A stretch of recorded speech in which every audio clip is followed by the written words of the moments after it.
it's easy for me to say, oh, there is a right answer and it needs to be put in a movie, but then the question becomes, what is that right answer?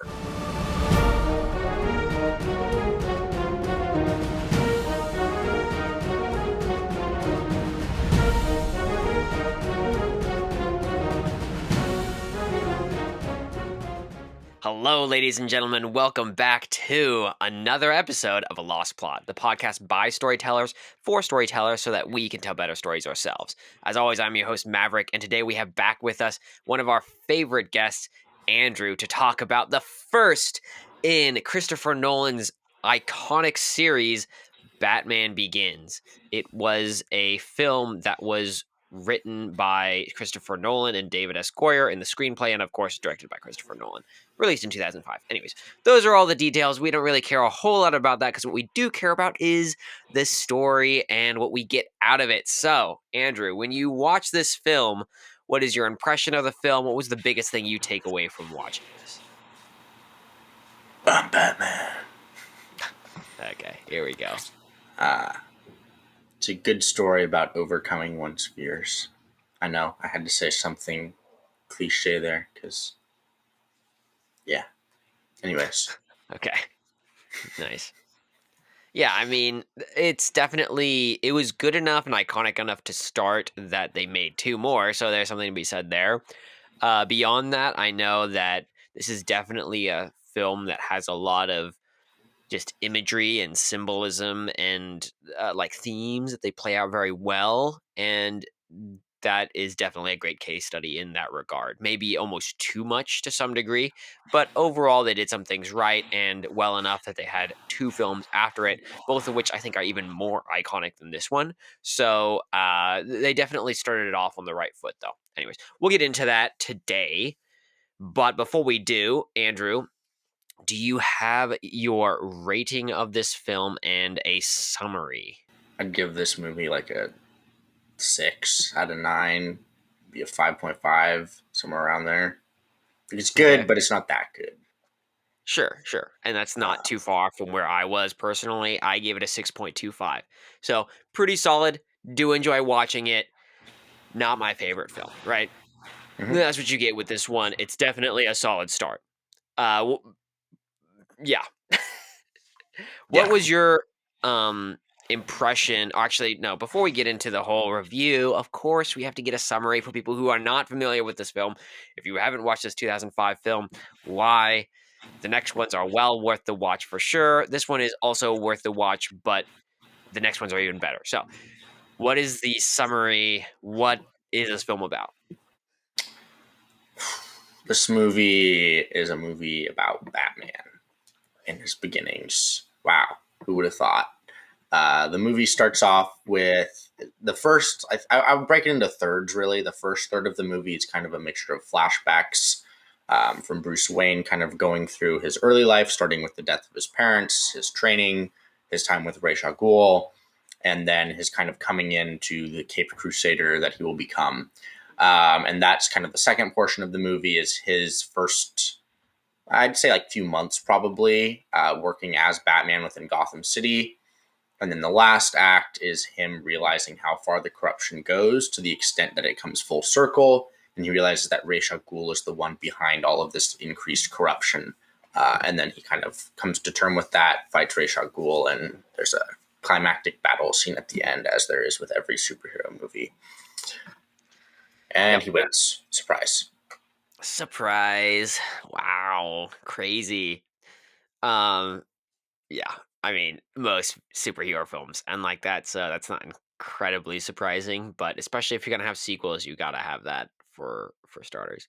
What was your thoughts on the opening of this film that introduced you to this character, Bruce Wayne, as a child, falls down this well, and then you get him training up in the Alps or wherever he's at?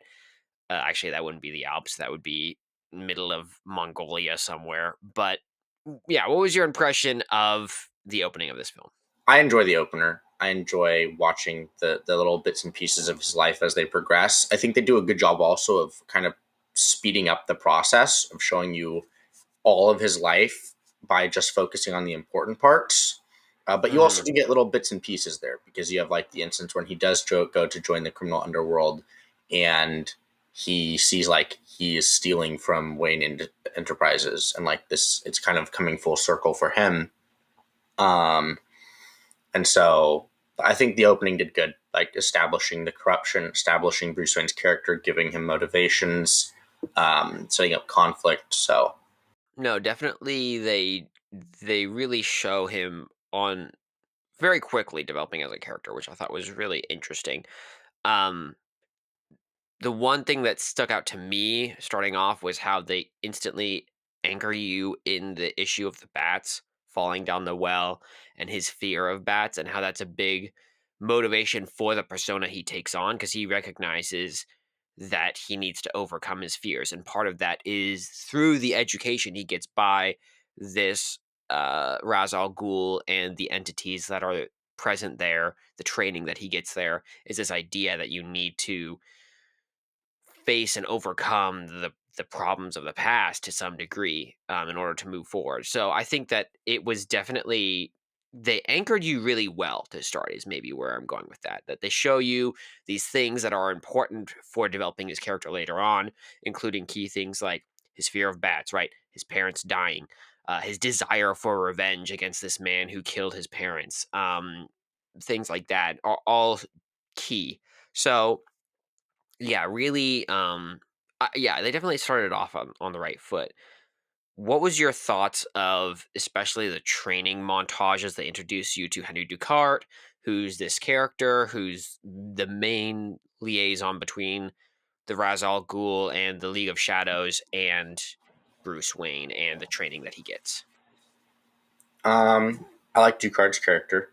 Spoiler alert: he does end up being Ra's al Ghul. So get that out there now. Uh, Dang you guys are it. going to figure that out anyways. I think they do a good job of one kind of. They foreshadow it, but they foreshadow it in such a way that it isn't obvious, if that makes sense. Hmm. Um, like you'd have to be looking for it, and so it's like the type of foreshadowing where you watch the movie and then when it's revealed, you can go, "Oh, that makes more sense now." Hmm. Yeah. And it's not Well, just like another thing, obviously leading up to that. right.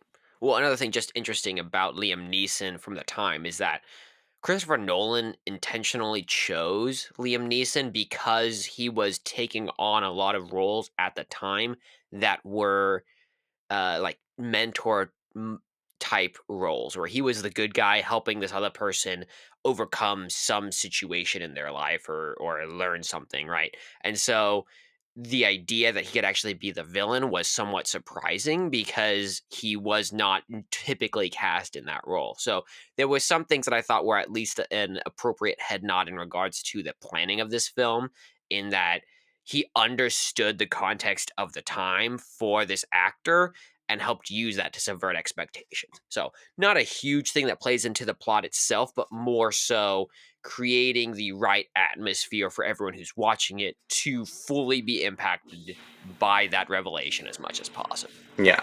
And I think even to this day, like Liam Neeson is kind of seen as taking on roles of a mentor, which means this is going to affect how new viewers are watching this even today, if they know who Liam Neeson is.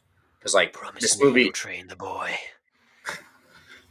this movie didn't like change per se the type of character that Liam Neeson played. He still is very much No. playing a mentor in this movie. It just happens that this mentor is kind of cuckoo. Um, Right. and so I think that still holds true to this day. Um, so yeah, those are my thoughts on this character. Yeah. Did you, when you see Batman's character introduced in this film, from there you see he's pretty flawed, right? Especially in regards to what his desires and motivations are. Do you think that his development and introduction are pretty compelling? Obviously you didn't give him full marks in this film, so was that something that drew you out of the film, or was that area where they actually drew you in more? With Batman specifically, Yes.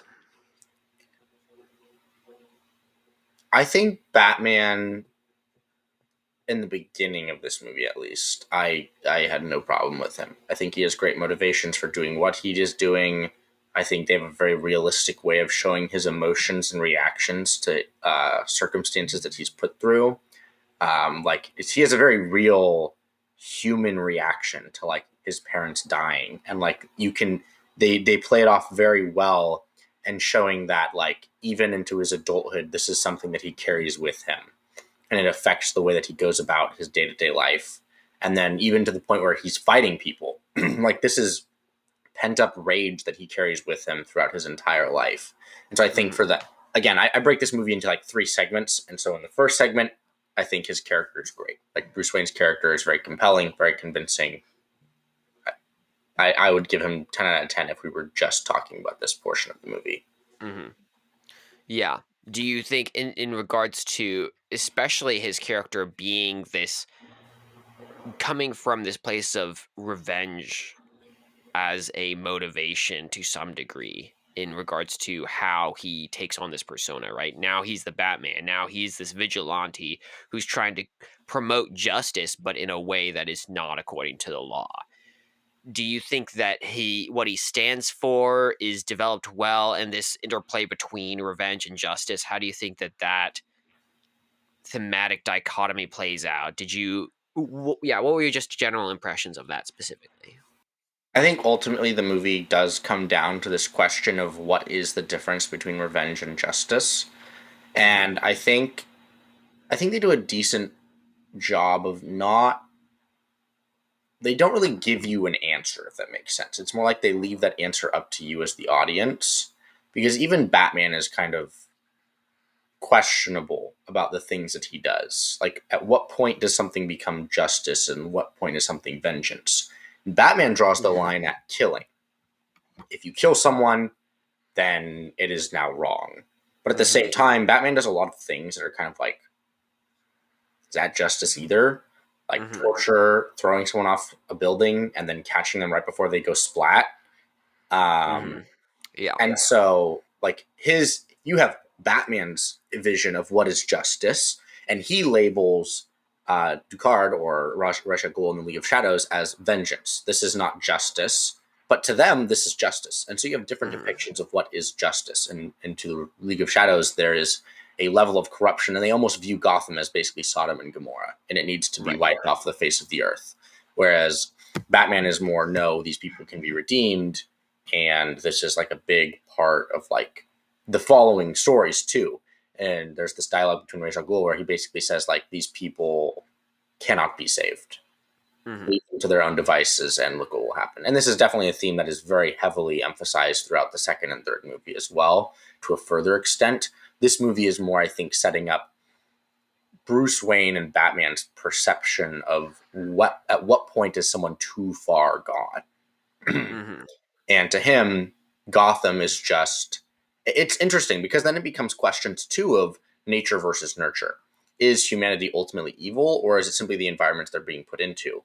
And so this movie, Batman's whole perception is more of the societal structures that are in place are to blame, not necessarily the people themselves. And you can see Mm-hmm. this a lot in the way that he interacts with society, because he believes the system can still work, but that there are problems with sorry, hold on. Let me rephrase. There are instances in the movie where the problem is the emphasis of what the problem is put on the people within the system, and then there are Mm-hmm. other times where the emphasis is put on the system itself. And so I think Christopher Nolan does a good job of not really giving you a direct answer, and rather letting the audience kind of interrogate that for themselves. Whether or not they choose to do so consciously or subconsciously is up to them. Sure. And that's definitely interesting because there's a sense in which when you let the audience, well, when you don't fully explore an answer, right? You don't give a complete answer to the questions you pose in the film. There's a sense in which one, well, he leaves it open to be further explored in later films, right? Which is in some ways intentional because that means that these ideas and themes are explored to a greater degree with the Joker, with um, Bane, and the other characters you see in the preceding films. So there's a sense in which you don't want to answer those if you want to explore those themes to a greater degree. But there's also a sense in which the audience then does have to read into it, like you said. Is that something that you think is generally good for a film to leave those questions unanswered, or do you think that it's better to at least directionally indicate what the right answer is in the story? I think yes and no. I think again, I think yeah, yes and no. And let me explain. I think there are some movies where it's okay to kind of leave the question vaguely unanswered, but if you're going to do that, you need to do it with tact. You need to give some semblance of an answer or answers, kind of Hmm. to let the audience decide for themselves what do they think ought to be right. Because it's easy for me to say, oh, there is a right answer and it needs to be put in a movie, but then the question becomes, what is that right answer? And if you're just spreading one answer, some in some instances it may be the wrong one, in some instances it may be the right one. Hmm. But we aren't really ones to judge that. And then there are other times where I think there's definitely like, yeah, there's a right answer. And I think an excellent example of this is the movie Starship Troopers, which came out in the 70s, I think, 70s, 80s, which was made by a guy who survived World War II. And the purpose of the movie is to show the problems with fascism on Hmm. like a sci-fi level, pretty much. Um, and he presented an answer. Now, the problem was the perception when people watched it was, oh, this is propaganda and pro-fascist material. But really, in his mind, he was showing you the like audacity of these fascist regimes and the ridiculousness of what would happen. And like so much of it was basically just copy and pasted like footage of Nazi Germany during World War II, but making it look sci-fi, like the parades and the Hmm. like ads and stuff like that, and the way that they would brainwash people, the conditioning. And so Hmm. I think that's an example of like, I think we can all agree that fascism is probably not the best way to run a country, and that Right. genociding 6 million Jews is probably not a good thing to do. And if you disagree with that, then I will pray for your soul. But for the most part, like I think there's instances where there's definitely you do need to have an answer to that question. Like I think if you ended a movie about fascism with like, is it good? Is it not? Like Right. I don't know if that's a great message to leave people with. But like if there's questions of like what is justice, what is revenge, I think it's totally viable to leave that question unanswered because it is a question that we all need to interrogate ourselves because there are some I think a lot of times we just kind of assume like, oh, this is just, this is unjust, but is it Hmm. not?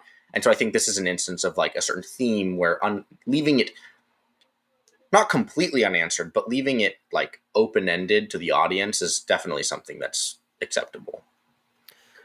Yeah, well, and especially because in films in general, it's pretty easy to tell when a theme is stock because generally when they're dealing with stock themes and not really developing them and trying to just throw a message at you, you don't get very developed characters either because they are trying to send you a simplistic message. And generally you get those more with kids stories and whatnot, although even those can be nuanced. That's what we've said a little bit in these podcasts if you've listened to earlier ones. But regardless, generally simple messages come with simple people who are in the stories. And so it's almost a prerogative of the creators of the story to take an idea and show the complexities of what it can be and say, hey, this maybe isn't a simple situation, right? What does this look like in this scenario? Yeah, you might want justice, but what does justice look like when the justice system is broken and people are not getting what they deserve in this scenario? Is vigilantism, or what? Anyways, is being Batman okay in this Yeah. scenario, or is it not, right? Or what is the right thing to do? And so I definitely think that the more that you explore the nuances, the more you pose questions that people want to see posed in a narrative form. And that's where you get complexities like you do in this film. Generally, I see that most films lead to at least maybe not fully answering a question, right? But at least providing a nose point direction toward what is right. And this one definitely doesn't fully do that. It definitely poses interesting questions, but that, like we said, that's intentional for later films. Um, I think oh good, good. no, no. The only thing I would say beyond that is I guess I'm not fully convinced whether or not he still couldn't have been directional in it. I generally think that you can look at and some of this goes back to objective truth, right? I generally think that even with complex themes, at the end of the day, there is a right and wrong for what to do, despite the craziest of situations. And so, for example, murder is wrong, right? And so, in a simplifying, not necessarily this scenario, but just generally, if a story is talking about murder and the complexities of what goes on there, at the end of the day, generally, because objectively murder is wrong, at the end of the day, murder is wrong will win out as the theme of the story in a good story, is my general impression. Now, could that maybe be proved wrong in a specific scenario? Maybe. I don't know. I haven't really fully explored that, but my general impression is that's how it would turn out. And I know there was a recent example of something like that we explored on this podcast, but it's not coming to mind right now. If it comes up later, I'll bring it up. But um, those are my general thoughts. But you were going to say something. Have we done Inception on this podcast? Have you done No, Inception at all? not yet. Okay. We One did thing do that like Memento, though.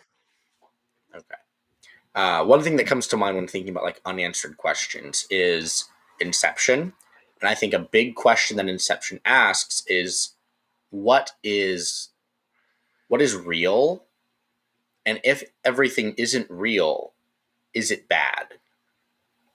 How ought we to live our lives even if the world we're living in isn't reality? And it's kind of Hmm. the philosophical question of like if you had the ability to go into a coma and live the perfect life, but you knew none of it was real, would you still choose that? And the thing is, Hmm. most people would say no, like they would choose reality. But if you chose the false life, you wouldn't be able to tell the difference. Like you would think everything about it is completely Hmm. 100% real, but it isn't. But it isn't actually real. And like the Hmm. movie Inception ends with that top still spinning, even though he's gotten his happy ending. And Right. so I think that that's kind of it leaves the audience one questioning is it real, but I think two the better question to be asking is it I don't want to say is it right, but like is it truly like a life worth living if it isn't real? Hmm. And so Right. I don't want to go down a whole rabbit hole of discussing Inception. That's a whole nother podcast. But I think it's an example of like where you can have an unanswered question and still have it be a totally viable ending for a movie. Sure. Well, and I would say in that example, and we like you said, we haven't fully explored that. It definitely would be worth exploring at some point, but there is still some directional push with that film. I think the last bit of is it still real? Um, well, I guess you could say that it philosophically turns everything on its head and could argue that maybe it's not.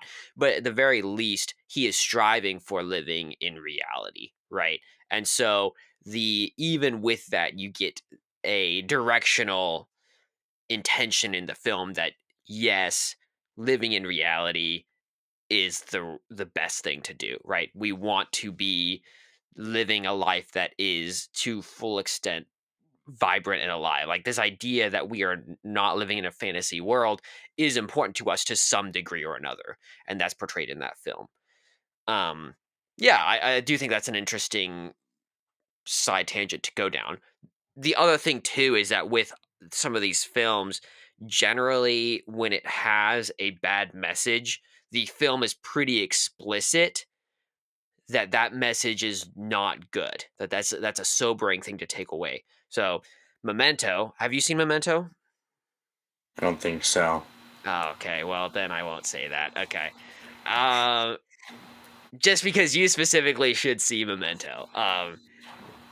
Yeah. I mean, I All right. probably Well, will. never mind. You know. If you want to see like the example of a theme that it's telling you a message that is this is not good for you to do or to take away or whatever, um some of those themes are in Memento. And listen to that podcast because we already reviewed it. I'm not going to say any more because I am not a spoiler in this case. So, anyways, we're going to move on from that. But Yeah. yeah. Anyways, I think that that's pretty fair analysis of Bruce Wayne's character in relation to himself. I don't know if you want to explore Ras Al Ghul or some of the side characters, but let's do Ras Al Ghul. We talked about him Okay. briefly. Um, Obviously, he's introduced pretty early on with Henry Ducart and his character being this mentor to Bruce Wayne. Turns out he's part of the League of Shadows, and their goal is to rain down proverbial fire and brimstone upon the Sodom that Gotham has become. Appropriately, you've got the fireplace behind you. So, what was your impression of how they developed the villain in this film? And they also have the Scarecrow, which might be worth mentioning as well. I actually like the Scarecrow better than Ra's al Ghul. Not gonna lie. Um, Mhm. I'll be honest. I really like Christopher Nolan's take on Batman villains because a lot of Batman villains are just stupid. Um, like Nice. Scarecrow, like he's a guy that has like tear gas, and I will say in like recent years he's like they've made him more interesting. Like Christopher Mhm. Nolan's version of Scarecrow makes him truly horrifying. Right. Um, and like same thing with Bane in later movies and like other iterations of the villains, and I think he does a good job of doing that. Mhm. Ra's al Ghul, pretty straightforward. Like he is one of the more ominous threats to Batman and Gotham. They do a good job of setting him up. Mhm. The plot twist at the end, where they reveal that he's actually Ra's al Ghul, um, revealing that like he was the one behind the killing of his parents too, was a big kind of like plot twist at the end. Um, Making him the antagonist to Bruce Wayne, I think they did a very good job of doing that because he's kind of antithetical to everything that Bruce Wayne stands for too. And the thing is, like initially, like Bruce Wayne at the beginning of the movie probably would have been gung ho for whatever Ra's al Ghul wanted to do, but like throughout Right. his training, he kind of evolves as a character to the point where he has a very different set of morals, like a very different moral code than that of Ra's al Ghul. And it comes to a head when he tries to basically blow up Batman, Gotham. Mhm. And so I think Ra's al Ghul, like, I don't have a ton of notes on him, but it's not because he's bad. It's just because he's done well, and I think Mhm. it presents a good like point of conflict for Batman in this movie. So one of the things that was interesting to me is that not only are there strong themes in this film, but that a lot of the characters in this film represent different themes, and the villains specifically represent themes in contrast to Batman. Right? Batman introduced Agreed. early on as trying to overcome fear, and the villains often are in contrast to that. Like, what does an enemy of fear and what does overcoming fear look like, right? And you have it start off with Falcone. Falcone is this guy who's really got the His name's power of the Falcone, but underworld, okay. whatever. Anyways, the first bad guy, who's actually not that significant in my opinion, but he starts off as a scary guy to Bruce Wayne, who really doesn't have that much power early on in the film. He's this guy who has the power of the mob and the power of the man, more or less, and money Mhm. on his side.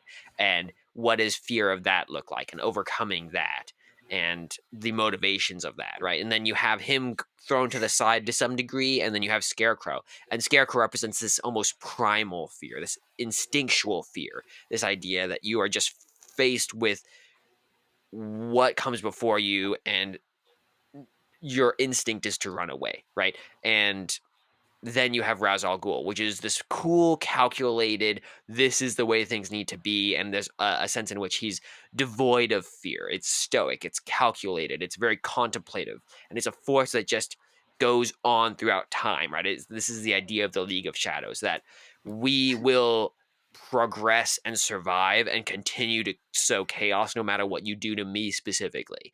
And so all these different ideas come into contrast with Batman and his trying to overcome fear, and what does that look like? So I think that the villains were done very well in regards to being this opposing force to Batman, and I was very happy with what I saw.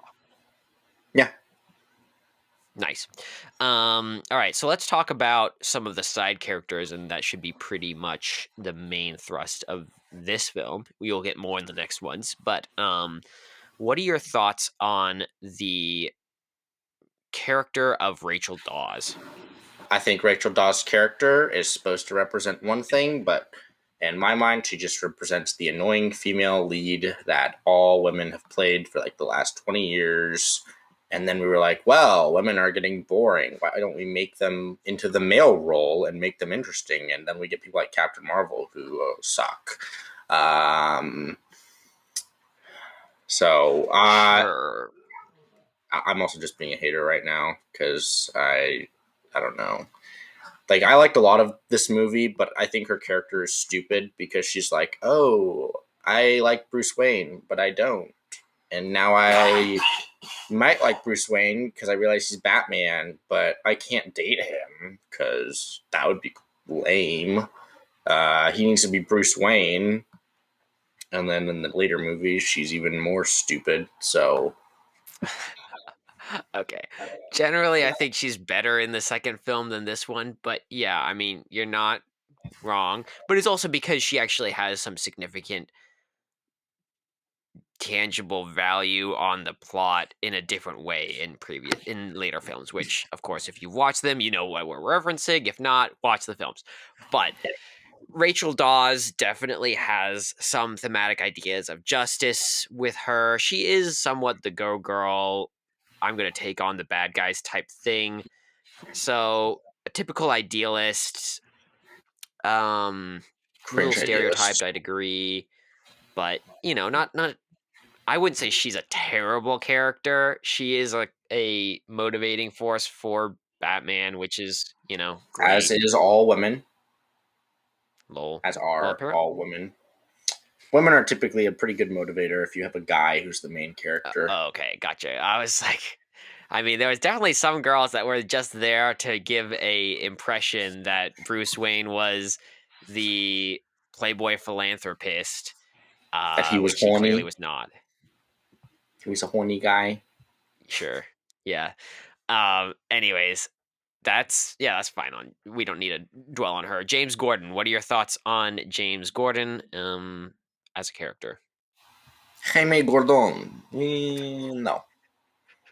This man just I really like James Gordon's character. I think the actor that Nolan picked was phenomenal for portraying this guy. Like when I think of James Gordon, I think of this actor. Mm-hmm. Like I think in a lot of ways also the cast that he chose for these movies has kind of become our understanding of like who this character is too. Like just take Heath Mm-hmm. Ledger's Joker. Like when people think of the Joker, they will most often think of his iteration of the Joker. Tom Hardy's iteration of Bane, Two Face, Scarecrow, Bruce Wayne, even like Mm-hmm. Christian Bale's iteration of Batman has kind of become like ingrained as like society's understanding of who Batman is. Even though Mm-hmm. we have new versions of him, like a lot of that has kind of been influenced by that, and at least in my opinion. Yeah, Um, well, even like the Robert Pattinson new Batman movies that are coming out, in some ways, are going toward a a further version of what we saw with Christopher Nolan's Batman, where it's a darker, grittier feel, and that was yeah, relatively a different impression of Batman than what we had gotten previously. agreed. And I think I don't know 100% because I don't read DC comics as much, but from my understanding, even the comics weren't that dark until like recent years. Because Hmm. what year did this movie come out? I don't know if we said it already. 2005. Yeah, like it's been 20 years almost since this movie came out. And so even if you're Hmm. going to point back and say like, no, look, the comics are dark and gritty too, like more likely than not, those comics came out after these movies were Hmm. released. And even though like Batman is a fairly dark character per se, like movie iterations of Batman were never this dark. Um, so that said, I think Jim Gordon as a casting choice and the way that he interacts throughout this movie is great.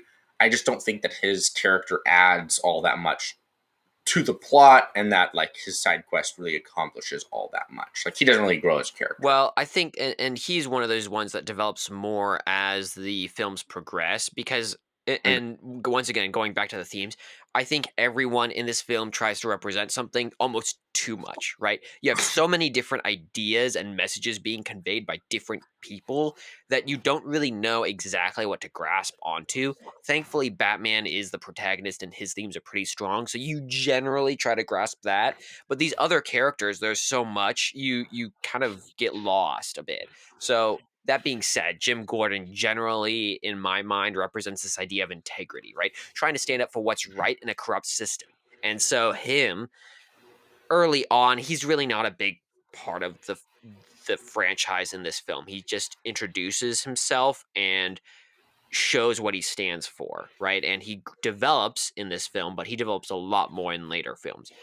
So this idea of standing up for what's right is great, it's important, it's valuable, but really it comes to the limelight in the next film, especially as you see that put to the test to a very strong degree now that he is the commissioner. Mhm. So, yeah, I really like him as a character, but maybe more so for what we see later on than necessarily in this film. But yeah, what are your thoughts on Alfred in this film? He's good. He's good. He's a good guy. Senor Alfred, good man. Yeah. Do you have any specific thoughts about how they develop him? Because in this film specifically, you actually get more of Alfred than maybe in the next couple. Yeah, I think Alfred kind of represents the legacy that is the Wayne family, the mansion. Hmm. He's like the old guard of the like Wayne Enterprises family, all of that. Um, and Bruce Wayne's kind of pushing that off. And I think they do a good job of kind of balancing that and giving you an answer to like, ought we to value legacy as much as um, Alfred does, or ought we to push it off as much as Bruce Wayne does? Because Bruce Wayne comes to the point where he's like, I don't care about my family, my legacy. They're all dead. I'm just going to use this to fight crime now. And Alfred's kind of like, you need to hold on to that in order to make the difference that you want to. And so, kind of finding that balance for the characters in this movie, I think is very key because Alfred's kind of like, you can make a difference as Bruce Wayne. You don't need to be Batman to do that. And he carries that on throughout the other films too. But Hmm. even Alfred, like realizing like the legacy isn't as important as he thought it was, like with the mansion burning down. Like he kind of almost idolized that house and the image of Thomas Wayne and kind of realizing Bruce Wayne has a different way of doing things. And so I think his character has good development, but also recognizes good or emulates good themes of like legacy and kind of our past, if you will.